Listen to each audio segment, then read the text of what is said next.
જૂનાગઢ મહાનગરપાલિકાની ચૂંટણીનો જંગ જામ્યો છે ને જે રીતના વાત કરવામાં આવે તો ભાજપ અને કોંગ્રેસ એડી ચોટીનું જોર લગાવી રહ્યા છે। જૂનાગઢના ધારાસભ્ય સંજયભાઈ છે, આપણે સીધા તેઓની સાથે વાત કરશું। સંજયભાઈ, શું કે સ્થાનિક સ્વરાજની ચૂંટણી અને ભાજપ તમામ પ્રકારના પ્રયાસ અને પ્રચાર કરી રહ્યું છે, શું કહ્યું? જૂનાગઢ મ્યુનિસિપલ કોર્પોરેશનની અંદર જૂનાગઢ નગરજનોનો પ્રેમ એ ભારતીય જનતા પાર્ટી તરફ વર્ષોથી આ રહ્યો છે અને એ પ્રેમ ભારતીય જનતા પાર્ટી કાયમ એ પ્રેમની કદર કરે છે, એટલે ભારતીય જનતા પાર્ટીનો વિજય નિશ્ચિત છે। આપ જોઈ રહ્યા છો 8 બિનહરીફ થઈ ગઈ છે। 3 કોંગ્રેસના ઉમેદવારોએ ભારતીય જનતા પાર્ટીના ઉમેદવારને ટેકો આપી દીધો છે। અલગ અલગ પાર્ટીના ઉમેદવારો ટેકો ખેંચી રહ્યા એટલે પોતે મેદાનમાંથી નીકળી રહ્યા છે। હજી કેટલા કોંગ્રેસના લોકો ભાજપને ટેકો આપે એ હજી આગલા દિવસોની અંદર ખબર પડશે।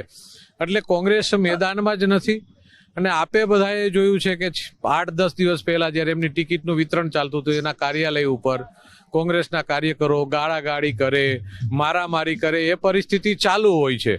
ત્યારે જે સ્થિતિ છે અને ભારતીય જનતા પાર્ટીમાં 450 લોકો ટિકિટ માંગતા હતા, 60 ને ટિકિટ મળી, 390 કામ કરીને જીતાડવા વળી ગયા છે। એટલે ભારતીય જનતા પાર્ટીના ઉમેદવારો ચૂંટણી ક્યારેય નથી લડતા, ભારતીય જનતા પાર્ટીનો કાર્યકર ચૂંટણી લડતો હોય છે। આ સંગઠનની નીતિ છે। હજી લોકો એમ કહી રહ્યા છે ક્યાંક રોડ રસ્તાની પ્રાથમિક સુવિધાથી થોડીક નારાજગી હજી જોવા મળે છે। જનરલી લોકોની અપેક્ષા હોય જ છે કે મારા ઘર પાસે, મારા વિસ્તારમાં, મારા શહેરમાં સારા રસ્તા બને, એ સ્વાભાવિક છે ને હોવું પણ જોઈએ।